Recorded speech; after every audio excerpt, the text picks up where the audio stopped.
Audio Jungle.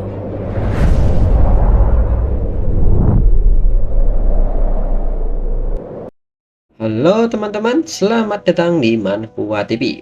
Kali ini Mimin lanjutkan cerita dari The Apex of Dragon Mastery.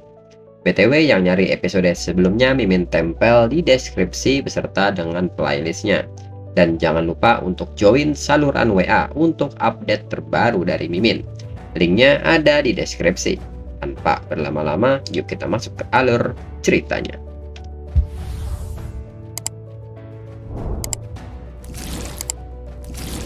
Cerita berlanjut. Setelah Chen Tianzi pingsan, Lu Fan pun berjalan mendekati Jinzu.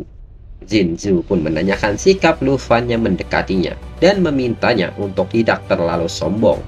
Saudaranya adalah orang nomor satu yang baru saja dinobatkan di kerajaan Taiki. Jika Lu Fan berani menyentuh dirinya, ketika saudaranya tiba, dia akan membalasnya 2 kali lipat. Namun nyatanya peringatan ini tidak dihiraukan oleh Lu Fan dan tetap memukul Jinzu dengan sangat keras. Lu Fan pun meminta Jinzu untuk bisa menganggap tamparan ini sebagai hutangnya kepada saudara Jinzu, walaupun dirinya tidak tahu apakah saudara Jinzu mempunyai kemampuan untuk menyerang balik. Orang-orang pun seketika bertanya-tanya ada apa dengan Lu Fan. Dia telah memenangkan pertarungan ini dan masih ingin mempermalukan lawannya. Mereka pun tidak membenarkan hal ini. Bagaimana bisa mereka menyentuh gadis kecil yang lucu? Namun sebagian orang menilai bahwa Jinzu bertingkah sombong dan sok berkuasa terhadap Chen Tianzi yang telah menang berturut-turut. Memang siswa pertukaran itu tadi cukup sombong.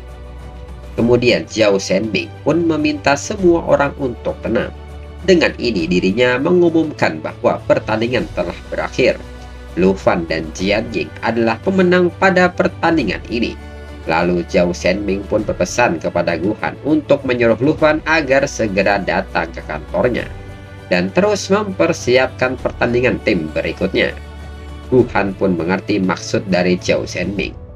Setelahnya, Lu Fan pun bergegas ke ruangan Zhao Shenbing. Zhao Shenbing pun mengatakan bahwa awalnya dirinya pikir itu adalah ujian nasional awal keluarga Jin yang membuatnya sangat marah. Tapi melalui Qin Xin Hai, dirinya juga mengetahui situasi Lu Fan dengan Jinzu. Lu Fan pun seketika menyebut bahwa dirinya menuntaskan dendam pribadi di arena. Mau tak mau pasti akan mengundang kritik dari pihak lain. Kekecewaan Chen Tianzi, dirinya juga mengalaminya. Jadi dirinya tahu bahwa Jinzu menggunakan ini untuk memanipulasinya. Namun Zhao Shenbing menghentikan semua ini dan mengajak Lu Fan untuk tidak membicarakan hal ini. Zhao Shenbing pun segera meminta Lu Fan untuk melihat sesuatu di tablet ini. Inilah alasan sebenarnya dirinya memanggil Lu Fan ke sini. Kepala sekolah dan dirinya menonton penampilan Lu Fan sebelumnya. Lu Fan dapat menarik diri dari penilaian mahasiswa baru. Lu Fan pun seketika bertanya-tanya mengapa dirinya harus menarik diri dari penilaian mahasiswa baru. Lu Fan pun menanyakan apakah itu karena penampilannya barusan membuat Zhao Shenbing tidak puas. Namun menurut Zhao Shenbing, justru ini sebaliknya. Ketika Lu Fan melepaskan kedua mantra Dragon Language Spill, kepala sekolah dan dirinya yakin akan mengikut sertakan Lu Fan dalam uji coba nasional. Dan ini adalah dunia rahasia tingkat tinggi yang ditemukan untuk Lu Fan oleh Serikat Pemburu Alam Rahasia melalui Akademi Ibu Kota Naga. Dan Lu Fan harus memilih salah satunya. Mendengar hal ini, Lu Fan menilai bahwa pemburu dunia rahasia sama seperti pemburu material. Mereka adalah guild yang mengelola sumber daya. Pemburu alam rahasia mengandalkan penjelajahan berbagai pintu masuk alam rahasia untuk mendapatkan hadiah tinggi. Zhao Shenbing kembali mengatakan bahwa mereka semua menggunakan lelang harga tinggi.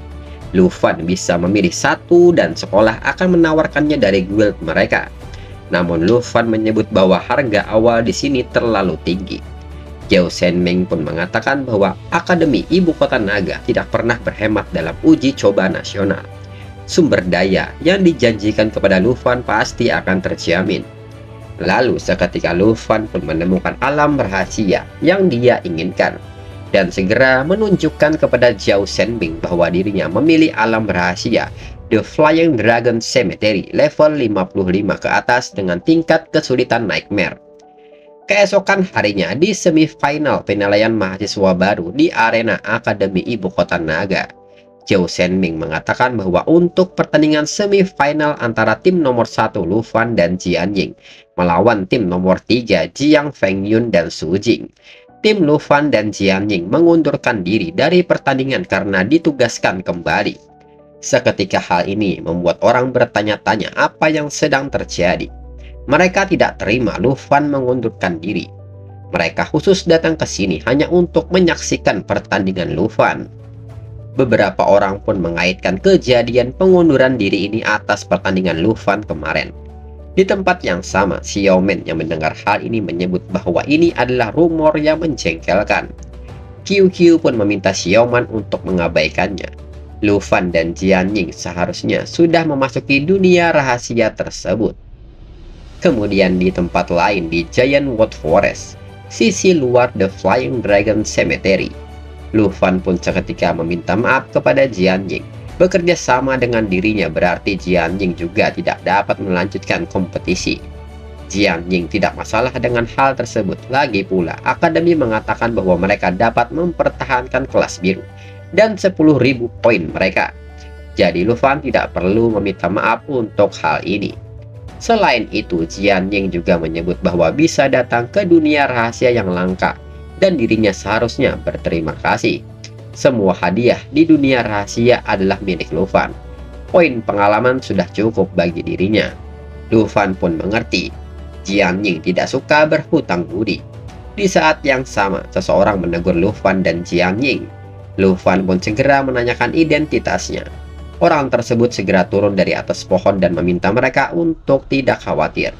Dirinya dari guild pemburu alam rahasia. Lu Fan bisa memanggil dirinya dengan sebutan Black Red. Lu Fan pun menanyakan apakah Black Red dari Akademi Ibu Kota Naga dan apakah Black Red di sini untuk membawa mereka ke pintu masuk The Flying Dragon Cemetery. Black Red pun mengatakan bahwa karena Lu Fan memenangkan tawaran maka ikuti dirinya. Tugasnya berakhir ketika dirinya membawa Lu Fan ke gerbang teleportasi. Harus dirinya akui, Akademi Ibu Kota Naga benar-benar mempunyai kantong yang dalam. Black Red pun seketika bertanya level berapakah Lu Fan dan Jian Ying sekarang untuk menjelajahi dunia rahasia yang begitu mahal. Lu Fan pun menyebut bahwa dirinya level 25 sedangkan Jian Ying level 24. Hal ini pun mengejutkan Black Red dan menyebut Lu Fan gila untuk masuk ke dunia rahasia ini dengan level 25.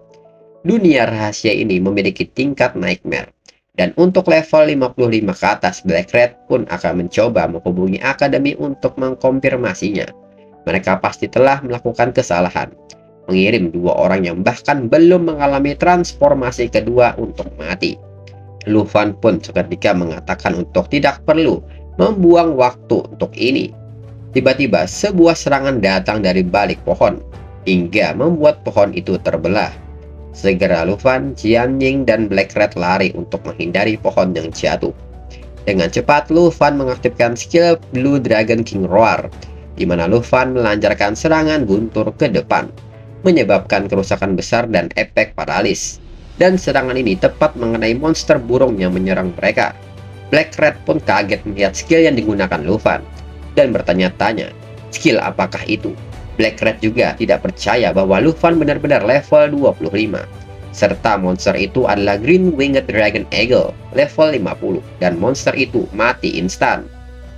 Lu Fan pun mengatakan kepada Black Red bahwa level tidak menjadi masalah bagi mereka dan meminta Black Red untuk membawa mereka ke pintu masuk sesegera mungkin. Melihat hal ini, Black Red pun pada akhirnya membawa mereka ke pintu masuk alam rahasianya. Tak lama kemudian, mereka pun sampai di pintu masuk The Flying Dragon Cemetery. Lu Fan pun tidak menyangka gerbang teleportasi The Flying Dragon Secret Tree ada di sini. Lalu Black Red pun menyebut bahwa tugasnya sudah selesai dan berharap mereka akan bertemu kembali di lain kesempatan. Namun di saat Black Red hendak pergi, Lu Fan menahannya. Lu Fan pun menyebut semenjak mereka bertemu, Lu Fan pun mengajak Black Rat untuk berteman. Pemburu alam rahasia telah mengunjungi banyak tempat. Dirinya mungkin perlu menanyakan beberapa informasi lokasi. Namun tentu saja dirinya akan membayar untuk informasi itu. Black Rat pun mencoba meluruskan maksud Lu Fan, di mana Lu Fan ingin membeli informasi lokasi alam rahasia dari dirinya, bukan alam rahasianya, namun hanya lokasi geografisnya. Menurut Lu Fan, guild pemburu alam rahasia pasti tidak akan mengizinkan transaksi pribadi informasi alam rahasia. Tapi jika itu hanya untuk informasi lokasinya saja, dirinya rasa tidak akan melanggar aturan guild pemburu alam rahasia. Seketika Black Rat pun berpikir dan menawarkan jika 100.000 koin naga hanya untuk informasi lokasi, maka dirinya mungkin akan setuju. Dan itu adalah harga untuk teman. Tanpa berpikir panjang, Lu Fan pun menyetujui hal tersebut. Dengan ini, mereka sudah sepakat. Setelahnya, Lu Fan pun bergegas masuk ke dalamnya. Dan Jian Ying mengeluh karena Lu Fan terlalu banyak bicara dan mengajaknya untuk segera bergerak. Saat di dalam, Lu Fan pun memperhatikan keadaan sekitarnya. Dan lokasi Divine Treasure Map ada di puncak pohon suci ini. Di saat yang sama, Jian Ying pun meminta Lu Fan untuk mendengarkan apakah ini sebuah gempa bumi. Namun setelah diperhatikan, Lu Fan menyadari bahwa ini bukanlah gempa bumi, bahwa ini suara gemuruh dari gerombolan Flying Dragon. Diketahui monster ini adalah Rotting Corpse Dragon level 50. Adapun skill yang dimilikinya ialah Pack Beat dan Corp Breed. Segera Lu Fan meminta Jian Ying untuk bersiap melakukan pertarungan. Jian Ying sendiri sudah siap dengan heavy broadsword-nya dan dengan cepat mengaktifkan skill Mountain Shaker, di mana serangan ini memberikan 240% kerusakan fisik dan menyebarkan 24% kerusakan kepada target di sekitarnya. Sehingga serangan ini membelah salah satu dari Rotting Corpse Dragon dan memecah gerombolan monster Rotting Corpse Dragon. Dan di saat yang sama, saat Rotting Corpse Dragon mengarah ke Lu Fan segera memanggil Xiao Ye dengan bentuk demi-human. Dan dengan cepat Xiao Ye mengaktifkan skill Molten Flame, di mana Xiao Ye akan terus menyemburkan api ke depan, menyebabkan kerusakan dan memulihkan dirinya sendiri.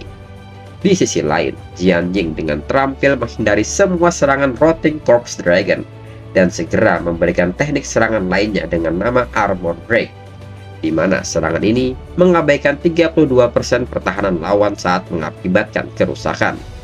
Namun nyatanya Jian Ying tidak menyadari posisinya saat ini dan tidak memiliki pijakan lagi, hingga membuat Jian Ying jatuh ke bawah jurang. Jian Ying pun segera memanggil Happy Broadsword-nya untuk datang.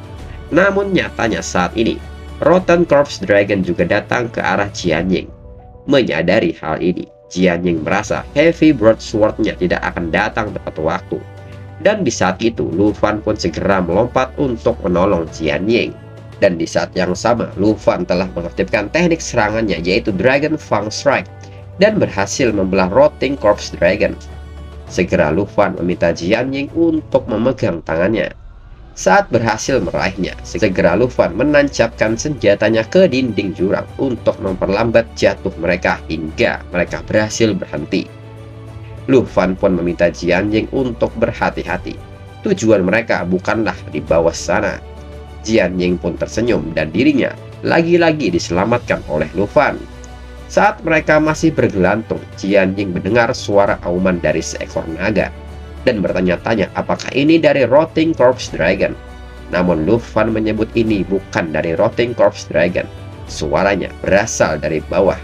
Dan seketika seekor naga berukar besar pun naik ke permukaan. Segera Lu Fan memanggil Xiao Ye yang berada di atas untuk menghadapinya. Xiao Ye pun segera memandang ke arah targetnya. Dan lawannya saat ini adalah Skeleton Dragon dengan ukuran yang cukup besar.